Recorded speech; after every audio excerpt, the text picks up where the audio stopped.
Hola chicos, ¿cómo están? Qué gusto de saludarlos. En esta semana, pues vamos a iniciar la semana número 2 de la tercera unidad. Los temas que vamos a ver son el neoclasicismo y el romanticismo en nuestro curso de literatura. Vamos a empezar entonces a ver el tema del neoclasicismo. El neoclasicismo es un movimiento artístico que se sustentaba en el predominio de la razón, la creencia en la ciencia, la educación y el progreso por encima de las ideas religiosas durante el siglo XVIII. Acá en el neoclasicismo se dieron cambios muy importantes de lo que es el continente europeo, Francia, España y otros países de esos lugares, y posteriormente se vino distribuyendo hacia estos lugares, pues, terminando acá en Centroamérica. Es muy importante destacar que dentro del neoclasicismo hubo varios cambios, no solo en literatura, sino que también en la pintura, en las artes, en las diferentes pinturas, ¿verdad? En varios movimientos que se dieron durante esa época. Y también podemos mencionar que pues el neoclasicismo fue un movimiento que se dio en el siglo XVIII. Los cambios que se dieron con esta corriente o con este movimiento fueron acerca de la libre expresión. Eh, Nacieron los ilustradores. Los ilustradores se refieren a aquellas personas eh, que se preocuparon por prepararse académicamente y pues hacer que las demás personas que pertenecían a un lugar conocieran también acerca de las diferentes artes, ¿verdad? Y también dieron pauta a lo que fueron los diferentes pensamientos para hacer un cambio en esa época y en esos lugares, ¿verdad? Recuérdense que en esa época pues se vivía una transición o un cambio de gobiernos que tenían al pueblo sometido bajo leyes y normas juntamente con la Iglesia Católica. Entonces, con ayuda de los ilustradores y de personas con pensamientos independentistas, se logró pues empezar, ¿verdad? A empezar la separación de cada uno de los territorios, de los lugares. Y pues ese es un dato fundamental del neoclasicismo. Otro dato importante es la creación de las academias de las lenguas y la primera enciclopedia. Acá dentro de la creación de la Academia de las Lenguas, eh, se realizó el establecimiento oficial de ellas. Las academias reales de la lengua se establecieron con el propósito de crear las normas de lectura, escritura, uso y pronunciación de la lengua oficial, ¿verdad? Recuerden que pues la lengua de cada lugar de ese país practicaba, pues fue más que todo, si mencionamos España, es el latín, ¿verdad? Y el latín, el castellano, tuvo una evolución a raíz pues, de la creación de estas academias. Y otro dato importante es la primera enciclopedia. Yo les coloqué acá una imagen para que ustedes visualizaran. Esta es un ejemplo de la primera enciclopedia que se creó en el siglo XVIII, durante el neoclasicismo, ¿verdad? Y pues esta enciclopedia dice que fue un compendio de conocimientos que personas ilustradas o personas muy estudiosas que se preocuparon por la investigación escribieron a mano este documento y lograron plasmar acá en la enciclopedia pues todo ese cúmulo de conocimientos que estas personas tenían, ¿verdad? Y lograron pues poder sacar varias copias para que las personas en esa época también pudieran dedicarse a la investigación y crear nuevos conocimientos, ¿verdad? Recuérdense que con el estudio y el conocimiento pues se logra el progreso de un país, ¿verdad? Y esa era la idea en este periodo, ¿verdad? Del neoclasicismo. La idea era cambiar la mentalidad de las personas y que hubiera un progreso en el lugar donde ellos vivían. Las características que muestra el neoclasicismo son las siguientes: búsqueda de la libertad, exaltación de la complejidad y rigurosidad de las formas. Todo lo escrito debe tener algún valor moral, práctico o educativo. Se tuvo como principio la objetividad en la escritura, ¿verdad?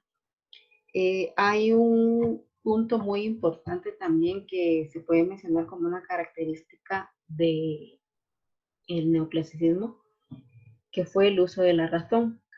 Acá, pues eso se refiere a que en todos los ámbitos artísticos se basaban en el uso de la razón, ¿verdad? Todo tenía que ser muy bien pensado, muy bien medido para, pues, lograr alcanzar esa perfección, no solo en literatura, ¿verdad? En el arte de escribir, sino que también en las diferentes artes que se manejaban en esa época, ¿verdad? Que es la pintura, la música, el teatro, etcétera.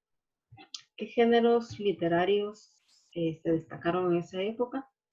Fue el ensayo, la fábula y el teatro, ¿verdad? ¿Qué escritores se encargaron de poder escribir estos géneros en las distintas obras literarias? Acá les mencionamos algunos que tienen nombres un poquito complicados porque pues algunos son franceses, otros italianos, ¿verdad? Y algunos españoles también. Entonces está Jean Lafontaine, Voltaire, Montesquieu, Jean-Jacques Rousseau, Francis Bacon, Molière, Jean Racine y Pierre Corneille, ¿verdad? Ellos pues fueron escritores europeos y dejaron muchas obras importantes en las que se destacan las características del neoclasicismo. Aquí tenemos unas imágenes de unas pinturas que representan el neoclasicismo. Dice que, recuérdese que como es a través del uso de la razón, se busca también una perfección a la hora de realizar las diferentes artes, ¿verdad? Y en estas pinturas nosotros podemos darnos cuenta que hay una perfección, ¿verdad? Esta imagen representa la belleza del humano, de la humanidad, representa también una exactitud en simetría, y también tenemos esta, ¿verdad? Que esta representa pues tal vez una reunión entre las personas, los ilustradores que se preocuparon por el avance de la ciencia, el avance de la cultura y de las distintas ramas académicas para llevar al progreso a los diferentes países que componen el continente europeo, ¿verdad? Ahora vamos a entrar a otro movimiento que se llama el romanticismo. ¿Qué se diferencia el romanticismo con el neoclasicismo? Dijimos que el neoclasicismo se basaba en la razón. El romanticismo no. El romanticismo se basa en los sentimientos. Dice acá que es una nueva corriente estética con tendencia al sentimentalismo y a la sociedad. Se manifestó en la literatura, la música, la poesía y la pintura, ¿verdad? Entonces acá pues en el romanticismo se da evidencia mucho del culto al yo, ¿verdad? Eso quiere decir de que pues los aspectos religiosos, los aspectos de la iglesia ya quedan por un lado y se da realce a las ideas del hombre, a la belleza del hombre, a todo lo que le rodea. Ya el hombre tiene pues esa libertad de expresión y pues buscan nuevas formas de expresar sus pensamientos e ideas, ¿verdad? Entonces, ¿qué acontecimientos se dieron en el romanticismo? Tenemos acá el surgimiento del nacionalismo, ¿verdad? Esto se refiere a que pues ya las personas o el pueblo o los ciudadanos de un país ya no estaban resguardados bajo el dominio de un poder político o de la iglesia, ¿verdad? Sino que acá ya empezaron a surgir ideas de independencia a través de la ilustración o los ilustradores. Y pues luego el liberalismo a consecuencia de la lucha por la libertad de ideas, ¿verdad? Recuérdense que acá para poder conseguir la independencia tuvo que haber cierto tipo de guerra, ¿verdad?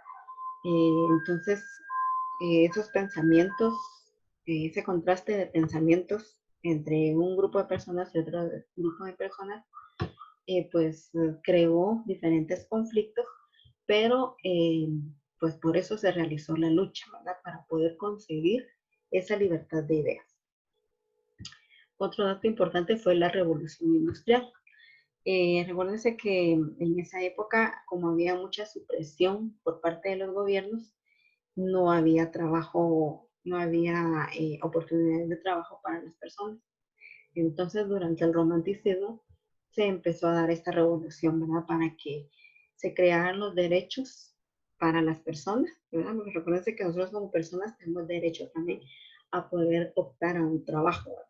Desde ese entonces se peleó por ese derecho y hasta nuestros días, pues es una libertad que nosotros tenemos de venir y poder tener un trabajo, ¿verdad? Y aparte de eso, pues de la creación de las diferentes empresas, ¿verdad? De que personas de escasos recursos tuvieran ideas, generar ideas y poder ser parte también de los diferentes proyectos, las diferentes ideas que formaran parte del área industrial. Por último, tenemos la Revolución Francesa. Acá, recuérdense que fue un movimiento que buscaba la independencia, ¿verdad? La independencia de creencias, la independencia de países y la creación de los distintos derechos para las personas, ¿verdad? Pertenecientes a un lugar. Y aquí entran los tres lemas muy conocidos que se le llama libertad, eh, libertad, fraternidad e igualdad, ¿verdad? Entonces estos tres lemas van unidos a la Revolución Francesa. Libertad, igualdad y fraternidad, ¿verdad? Se buscó que estos tres aspectos se vieran, ¿verdad? Se dieran por hecho en los países durante esa época. ¿Qué características presenta el romanticismo? El anhelo por la libertad, el ímpetu rebelde, el individualismo, el nacionalismo, el sentimiento de soledad, la exaltación de los sentimientos, la identificación con la naturaleza. Estas características, si nosotros leemos un poema o una obra literaria con rasgos del romanticismo, las vamos a poder evidenciar, ¿verdad? Y los escritores de esa época pues buscaron estas características y poderlas plasmar en sus diferentes obras literarias. La influencia del romanticismo abarcó varias regiones, ¿sí? Tenemos el romanticismo en Alemania, en Inglaterra, en España y el romanticismo en Hispanoamérica, ¿verdad? Entonces, en cada uno de estos lugares, pues, se dio el romanticismo y hubo autores que pregonaron esta corriente y pues las plasmaron en las diferentes ramas de las culturas, ¿verdad? De cada uno de los países. Les presento acá unas imágenes que representan el romanticismo. Acá pues el romanticismo sentimental, ¿verdad? Que pues tanto pinturas como obras literarias, también la música y las letras que que presentaba las distintas composiciones musicales, pues se evidenciaban las diferentes características del romanticismo. Está el romanticismo social, ¿verdad? Aquellas personas que lucharon por los derechos de las personas y por conseguir la libertad en una nación. Y el anhelo por la libertad, ese anhelo y ese deseo de ser personas libres, de ser personas con derechos al voto, con derechos, con derechos a poder tener un empleo, ¿verdad? Con el derecho a la libre expresión, el anhelo de esa libertad se plasmó también en estas pinturas del romanticismo. Bueno, estos son los temas que vamos a trabajar en la semana del 22 al 26 de junio. Y recuérdense que la guía se sube los días lunes para que entreguen el día viernes. Cualquier duda, nos vemos en el Zoom los días jueves. Y si no, ya saben que nos podemos escribir a través de los diferentes medios de comunicación que ustedes ya conocen. Se me cuidan, chicos. Hasta la próxima.